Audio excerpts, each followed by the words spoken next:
اب دوسری ایک اور مثال دیتا ہوں. ابھی آپ جائیں راؤنڈ اباؤٹ کے اوپر، سگنلز کے اوپر، کوئی فقیر آئے گا،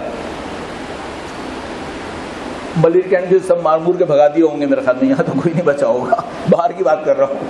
تو وہ جناب علی وہ باہر آئے گا کوئی فقیر، تو جناب علی اگر میں نے نہیں دینا ہے تو میں اسے کیا کہوں گا؟ معاف کرو. اور میں کیسے کہوں گا؟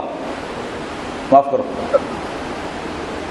او بھائی، معاف کرو کا مطلب ہے میں نے ایک غلطی کی ہے اور تم مجھے اس پہ معاف کرو، اور جو تم اکڑ کے بول رہے ہو اس کا مطلب ہے غلطی کس نے کی ہے؟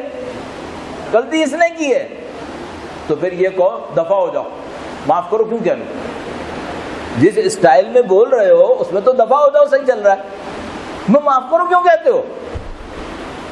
اس کی ایک لاجک تھی، پیچھے سے غائب ہو گئی ہے، آگے سے یہ پکچر رہ گئی ہے. لاجک کیا تھی؟ قدیم زمانے میں لوگ مانگتے نہیں تھے، مر جاتے تھے، مانگتے نہیں تھے. الکلام یجر الکلام، عربی میں کہتے ہیں بات سے بات نکلتی ہے.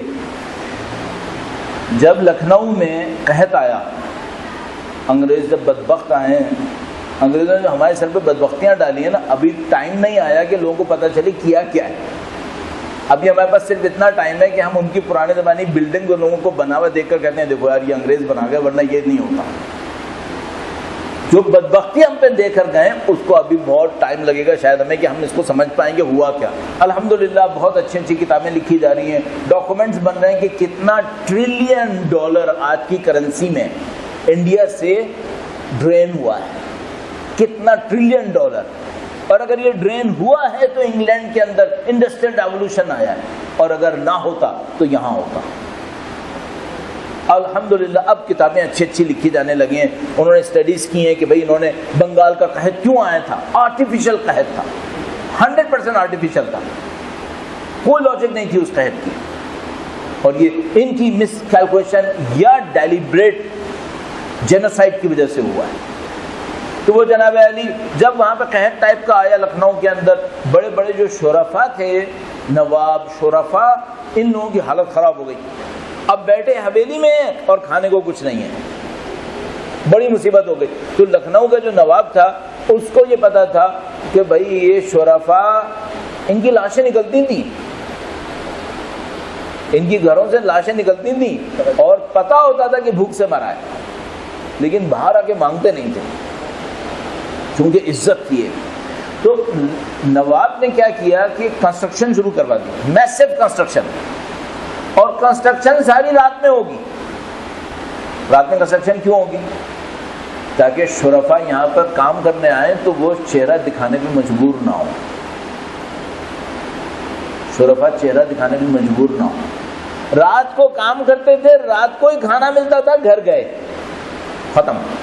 چراغ استعمال نہیں کرتے تھے، کہتے تھے مزدور کو نہیں دیکھنا ہے، کام دیکھو بس، مزدور نہیں دیکھنا، شکلیں چھپاتے تھے. یہ دور تھا.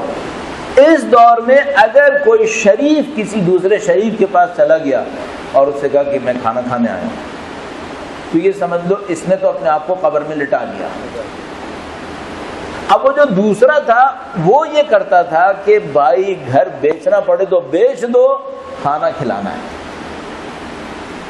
یہ وہ کہانیاں تھیں جو حضرت ابو ذر غفاری، حضرت سلمان فارسی کی تھیں کہ اگر مہمان آ گیا، ابو ذر نے کہا بھائی گھر میں کتنے اونٹ ہیں، فوراً مارو، کاٹو. اونٹ کا مطلب اس زمانے میں جو ہمارے یہاں آج کل بہترین گاڑی کی ویلیو ہو سکتی ہے، اس زمانے میں اونٹ کی ویلیو تھی. تو کہتا تھا گاڑی بیچ دو، مہمان آیا ہوا ہے، مہمان آیا ہے، گاڑی بیچو. تو جناب علی وہ شریف آدمی آ گیا ایک کے گھر، اس نے کھانا کھلانا ہے اس کو. اچھا اب ذرا سوچیں، یہ آیا مانگنے کے لیے اور اس دوسرے شریف کے پاس بھی کچھ نہیں ہے، تو کیا کہتا تھا؟ معاف کر دے، تو نے تو مجھے عزت دینا چاہی تھی، میں ہی عزت لینے کے قابل نہیں تھا، مجھے معاف کر، غلطی میری ہے. تو نے تو مجھے بڑا بنایا تھا، تو نے اپنی عزت میری عزت کے اوپر ایڈ کر دی تھی، میں اتنا پس نکلا کہ میں عزت نہیں سنبھال پایا. بھائی مجھے معاف کر دے اور کوئی کسی اور سے لے بس. یہ معاف کرو اس زمانے کا رہ گیا ہے. انا للہ و انا الیہ راجعون. ہمارا کلچر اتنا تبدیل ہوا ہے, اتنا